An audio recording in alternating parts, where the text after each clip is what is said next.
Hi guys, what's up? I hope everybody is doing good, and I think you are in a safe spot now to check out the answers. So that's what we are going to do through this video.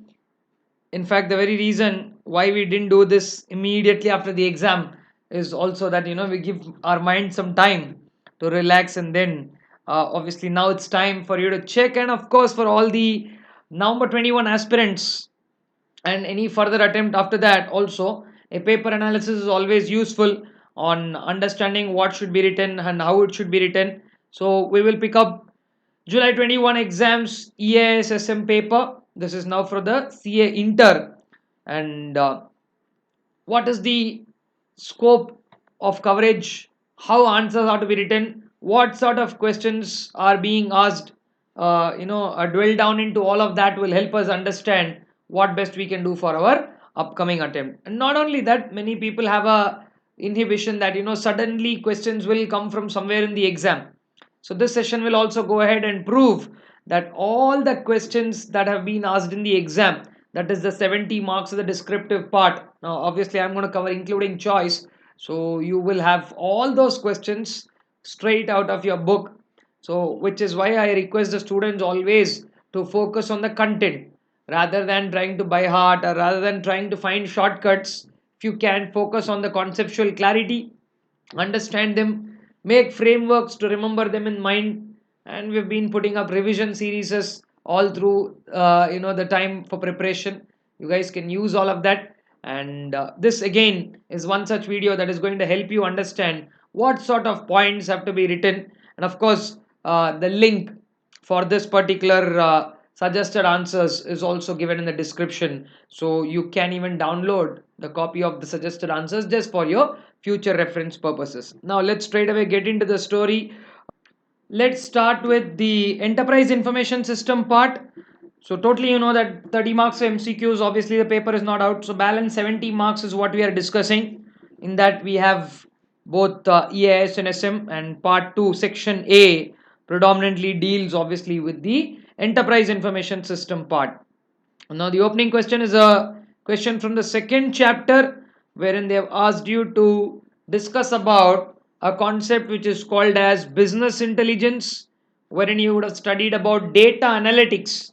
So the concept of data analytics coupled up with artificial intelligence is what this topic will be. So business intelligence is a technology driven process for analyzing data and presenting the information. So that's the opening line in that particular topic. So they gave you that and say list out the benefits.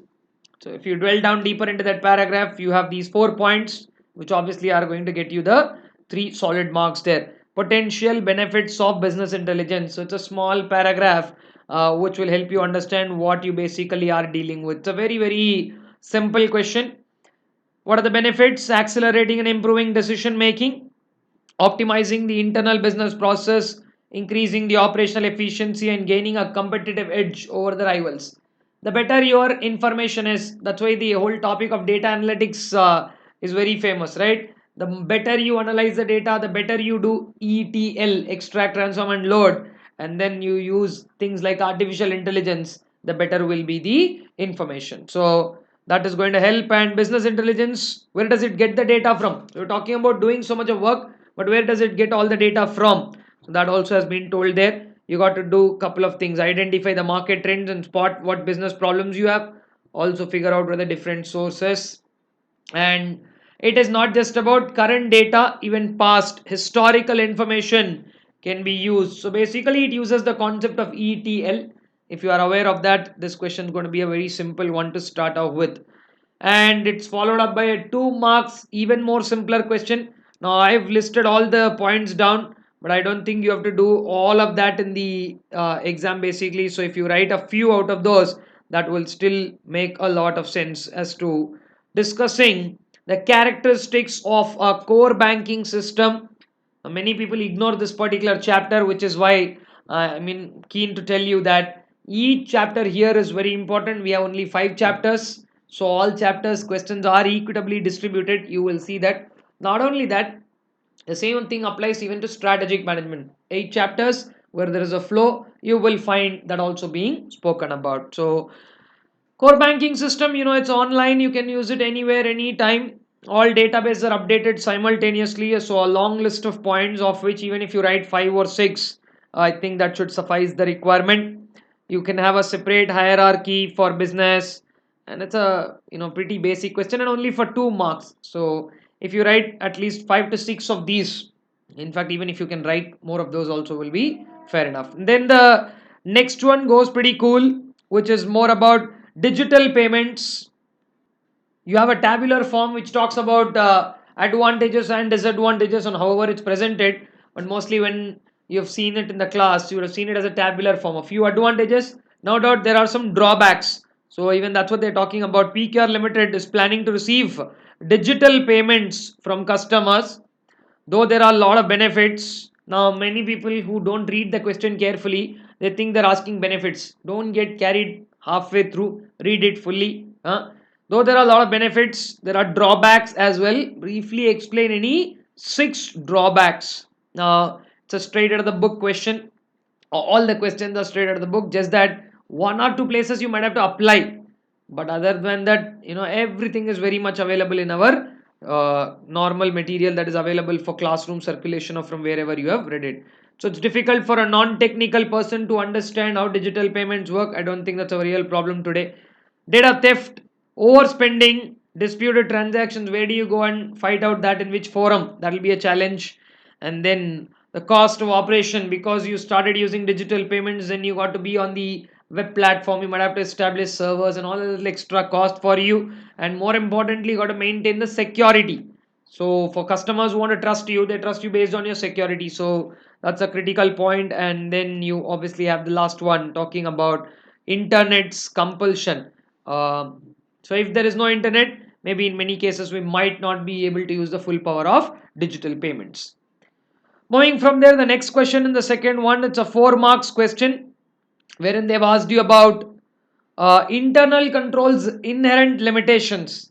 Now this is normally a question that you will see in audit, 6 of those inherent limitations which are pretty common, but they've just asked you around 4 here, but I've given all 6 because for me it's just about copying and pasting from there. So those 6: cost effectiveness, human error, abuse of authority, judgments or manipulations by the management themselves, and unusual transactions and change in conditions. So anybody who reads this topic, it's useful for both audit as well as here. So 2 questions, pretty sorted, straight and simple. So this one is from the first chapter for 4 marks: cost effectiveness, unusual transactions, human error, collusion among employees, abuse of responsibility or the authority, manipulation by the management themselves. So any 4 of them, if you can recollect and write, also you are able to get your full marks. Moving on, it's a very interesting question because this has been added. It was added very recently to the syllabus as to the process. So steps involved in data mining is again a straight question. It's out of the book, again recently added by ICA in their content. So it says what? Data mining, you all know what data mining is about. Previously unknown trends, patterns, if you are analyzing it, that's how you do it. But how do you do it? That's a big question, and it's worth the 6 marks that they asked it for. First, integrate the data, select which data you want to analyze, then cleanse the data. Data cleansing is a process. ETL basically. So extract the data, then cleanse it, transform it, then identify the trends and patterns. So what are those patterns? How do we do this? You can use modeling techniques, you can use several techniques, right? And you can apply so many filters on that, saying like, what sort of data you want: age wise data, gender wise data, area wise data, all of that in data mining. And then the more you analyze and the more deeper you get to this, and you lack presentation of that, then people won't be able to make decisions. So this is one such concept where the conclusion has to be great, not just cleansing and analyzing that, but evaluation of those patterns, and most importantly presentation. So if you are able to present this in the form of tables, charts, there is something called as infographics. So when you are able to present it beautifully, the ones who are taking decisions will use it. So like I said, if you're focused while this topic was being taught to you, straight out of the book question, 6 points, and all of them fetching all your marks. Yeah, the next one, is again, as it is I pulled out from the material. I've told you here this is one interesting area because a lot of questions are always possible from the ERP topic. But this time I did warn people that the risk and controls. 5 risks are there: people risk, process risk, technology risk, what you see on screen, and implementation and post implementation risk. So like this there are 5 risks, and this time they've asked you technological risks in ERP. Look at the extent of question content they put in. ERP, it takes a lot of time, money, above all that, the patience. This is all the opening lines of the paragraph. After that, the critical points are these four. So, software functionality, too many features, problem, less features, that is also a problem. Technology, biggest problem is obsolescence. And then if you're not tied up to the vendor right, you might not be able to get the enhancements and upgrades right. And then how many of those apps you are going to bring under one ERP, an application portfolio management. So risks are associated to all these 4 points, while what controls to be taken are also clearly given there. So as I said, this time they ask technological risk, next time they can ask you anything about a people risk or something like that. So you got to always be careful, or they can pull out any question from the 11 modules that are involved. So here we are not just going about reading what questions they gave. We also have to understand the patterns of what they are asking. So already couple of questions from the second chapter. Like I said, chapters 1, 2 and 4, you have to be very scoring. Digital payment, next time they might ask you the advantages of it, or they might ask you to write a couple of digital payment modes. So there is nothing that you can actually ignore. So if anybody is doing selective study, at least now change your ideology. And then moving on will be to the fourth question. So this is again something that we generally not tend to focus on. Many people, can I take fifth chapter in choice? Look at such an easy question coming in the exam for 6 marks, and there is a flow of activities here. And this is a very important thing, because when you remember the flow, you can't interchange also. See there, it's such a simple question. They've asked you to talk about suggest the deployment and implementation of core banking systems. So deployment, and what are the stages. So 10 stages are there: planning, taking the approval from top management, selecting the right package. You might want to go for a customized, or you might even want to go for a directly bought out one. So selection, design and develop. If you are going for a customized one, design and develop it. If you are going for an outright one, you can straight away procure it. Test it, implement it, and if something's going wrong, take care of maintenance activity. And since it's a outside activity, you should always look for support and don't get, what do you say, outdated. Keep the updation going on. Along with that, audit. So all are sequential flow, and it's a very very small and simple topic, worth 6 marks. If you can write it properly, you're going to get all 6 marks easily. If not for 6, at least 5 there, because like I said, if you remember the flow right from we start with planning which areas we want, then convince the top management saying that yes, this is a workable project, all of that. Moving ahead is a question on hybrid cloud. I don't think anybody will face any problem with the types of cloud: public cloud, private cloud, hybrid cloud, and a community cloud. One of them are bound to be asked, because that's one favorite part of the examiners. Now, this time they asked you the characteristics of hybrid cloud. It's a combination of at least one private and public cloud, you know it. And then it's obviously, because there is a public cloud part of it, it's no doubt highly scalable, but at the same time there is one portion of it which is public, which is why it's partially secure. Had it been completely private, story would have been different. But now that I mean, like, there is no complete security, and strict service level agreements are there, that's good point. But since part it is public and part is private, a complex cloud management is also a repercussion of using a hybrid cloud. Now moving on to the fifth question. This is a very very important point to be noted, because this was again recently added. So if you watch the amendments, those of you who are watching it after May 21, absolutely not a problem, because all this would be included in your syllabus itself. But the ones who wrote it before, and then where you did the amendments in a separate video, in that very clearly it was mentioned about which processes should be automated and what are the challenges to be that we face while doing BPA. Two new topics added in the first chapter. And once again, like I said, for those who are doing the chapter after May 21 for the first time, you won't find it any different. I'm talking about the ones who didn't do it in the past and wherein we gave them as an amendment, a separate set of points. But for that, anyway, whether it was added before or not, point is they've asked you two things. They asked you only three points under each of them. Actually, there are 5 points and 5 points in each, but here they've asked you only three. So those transactions where the volume is very high about the transactions, that will be, or where there is repetition, that will be meant for automation. Multiple people to execute tasks, now you put a single software to get it done, and those processes where time is critical, there also you can go for automation. But there are some challenges, not everything is a smooth ride as you see. So what are those challenges? Redundant processes, sometimes when you automate, there is a lot of requirement of the tacit knowledge. As they say, tacit knowledge is based on experience, not something that you can find in books and papers. So yeah, that's a critical point. Then defining complex processes.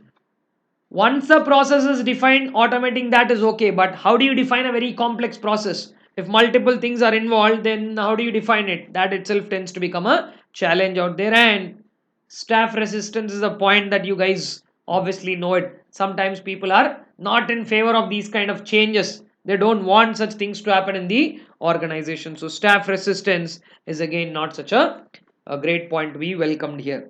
So these are all the points that we talk about in this context.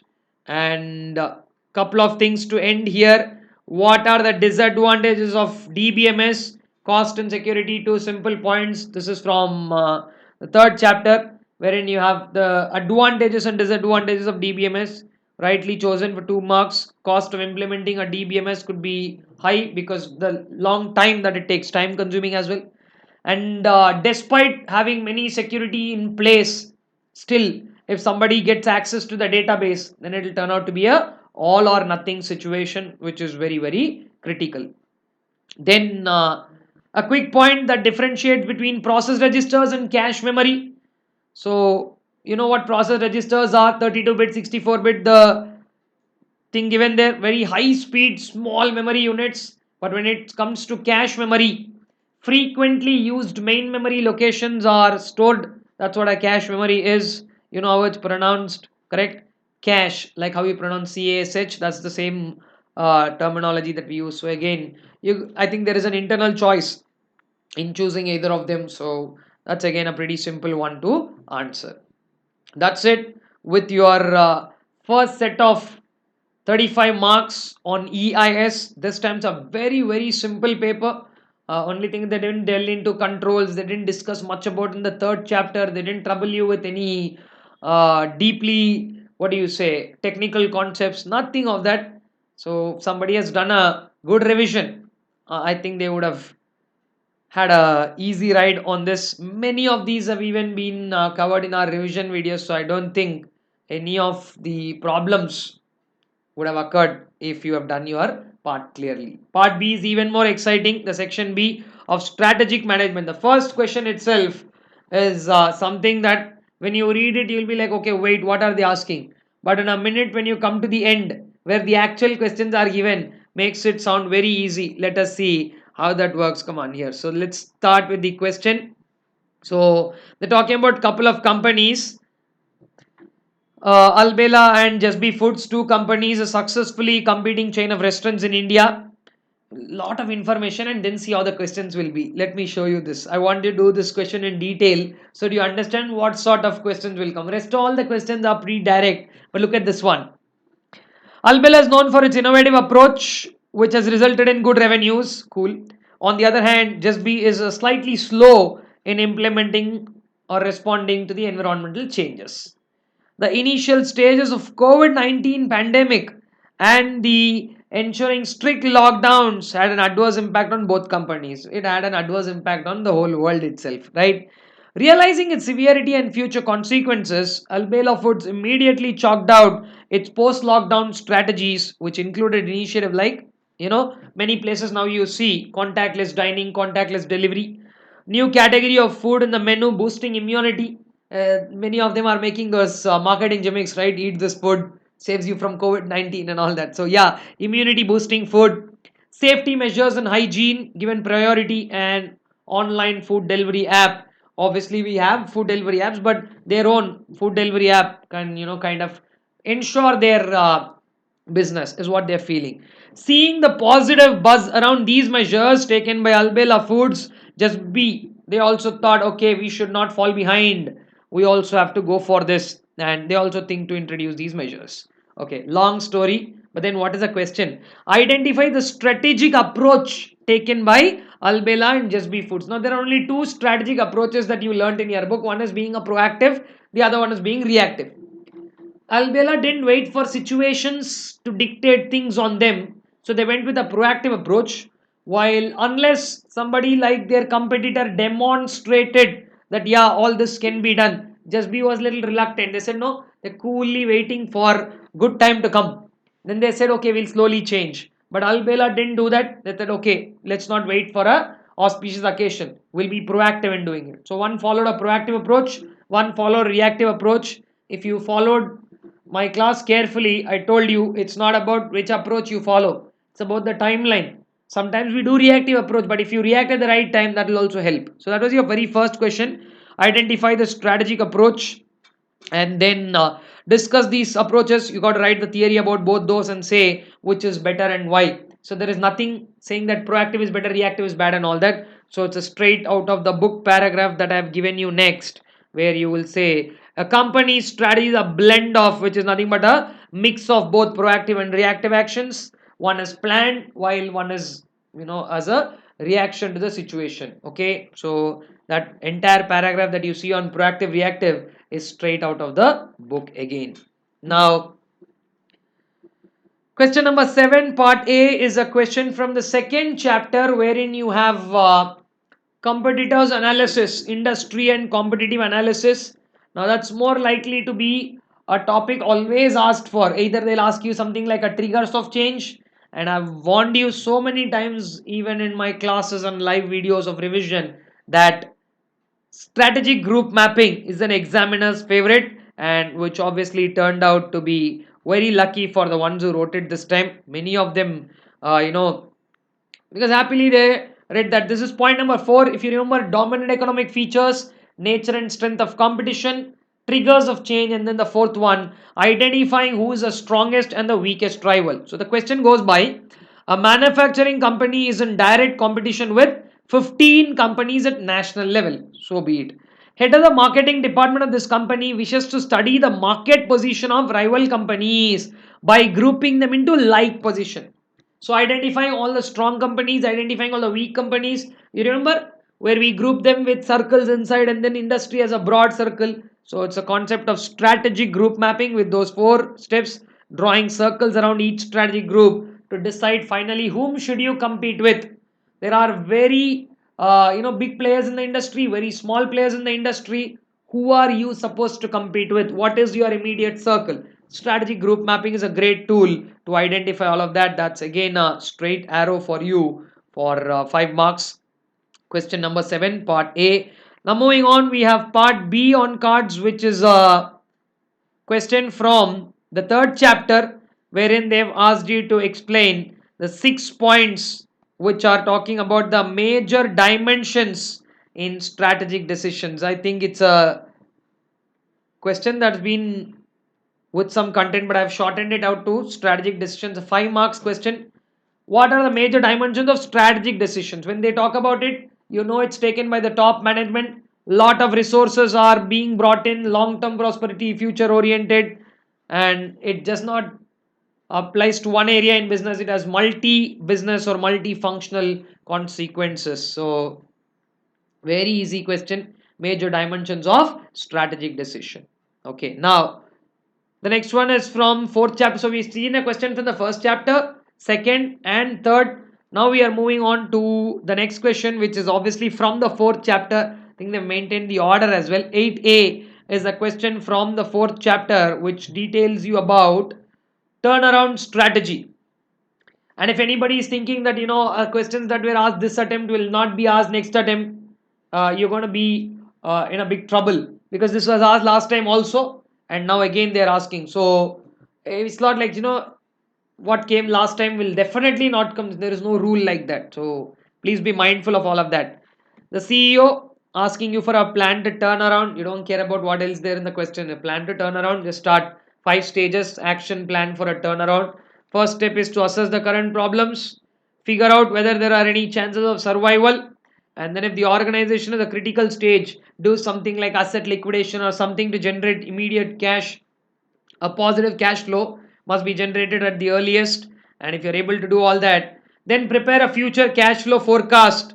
What best can you do? And then you can go about taking further to the last stage, wherein uh, stage 5 talks about coming back to the old ways. 5 steps in turnaround, 5 marks. Even if you don't write it in detail, of course here I gave you the full content, but even if you don't write it in such detail and give all the 5 stages in brief, you will still be able to get all your marks. Then it's a question again back from the second chapter, wherein they spoke about understanding the competitive landscape requires competitive intelligence. What should you do? It's a 5 point thing there. Identify your okay, do take a look at the question clearly. 1 second, it's off screen. Yeah, now it's fine. Competitive landscape requires competitive intelligence is a question that you often get to see in different context. Okay, this time they didn't dwell deeper into the other portfolio tools. They gave you a couple of questions on the competition aspect itself. Identify the competitor, understand the competitor, determine the strength of the competitors, determine their weaknesses, understanding where they are strong and understanding where they are weak, so you can capture their weaknesses and try to attack their strengths or replicate their strengths. So that's a point that you can obviously take into consideration. Got it? So that's about understanding the competitive landscape. Straight question down there. Very easy this time. Okay. And whenever I start chapter number 5 and we discuss Michael Porter's 5 forces model, one of the threats in the 5 forces and threat to new entrants, common barriers to new entrants. Why should a new entrant be afraid to enter? What normally a new entrant views as a barrier? Obviously, capital, the sheer economies of scale of the people who are already there. So I just didn't want to give the page numbers of my book to make sure that like all these are out of the book. So answers are given so that when you can dwell deeper and read that. Then when you talk about this one question, it's an offbeat. This is the only offbeat question that I've seen this time, but it is very much in the book. But only thing is people don't pay so much attention to that topic where we spoke about in logistics. We generally have a question whereby there's no question on marketing, there's no question on finance, but they chose logistics this time. They didn't even ask the 7 steps in supply chain management. All they asked is, when a company is deciding its logistics strategy, what sort of questions will it answer? Okay, so from where do you have to get the raw materials? How many locations are there? Should I use my own vehicles or should I go for, where is the point? Yeah, should I use my own vehicles? Something like that. Generally, when in the beginning, we read these questions to understand what sort of a strategy are we going to make. I've generally not seen this to be an exam question, but this was the one which kind of surprised me this time. But still, if you like have the presence of mind to figure out, because you would have definitely read this in the opening part of logistics, only thing is will you be able to remember and write it in the exam, and that can turn out to be a challenge. So if you have done that, great.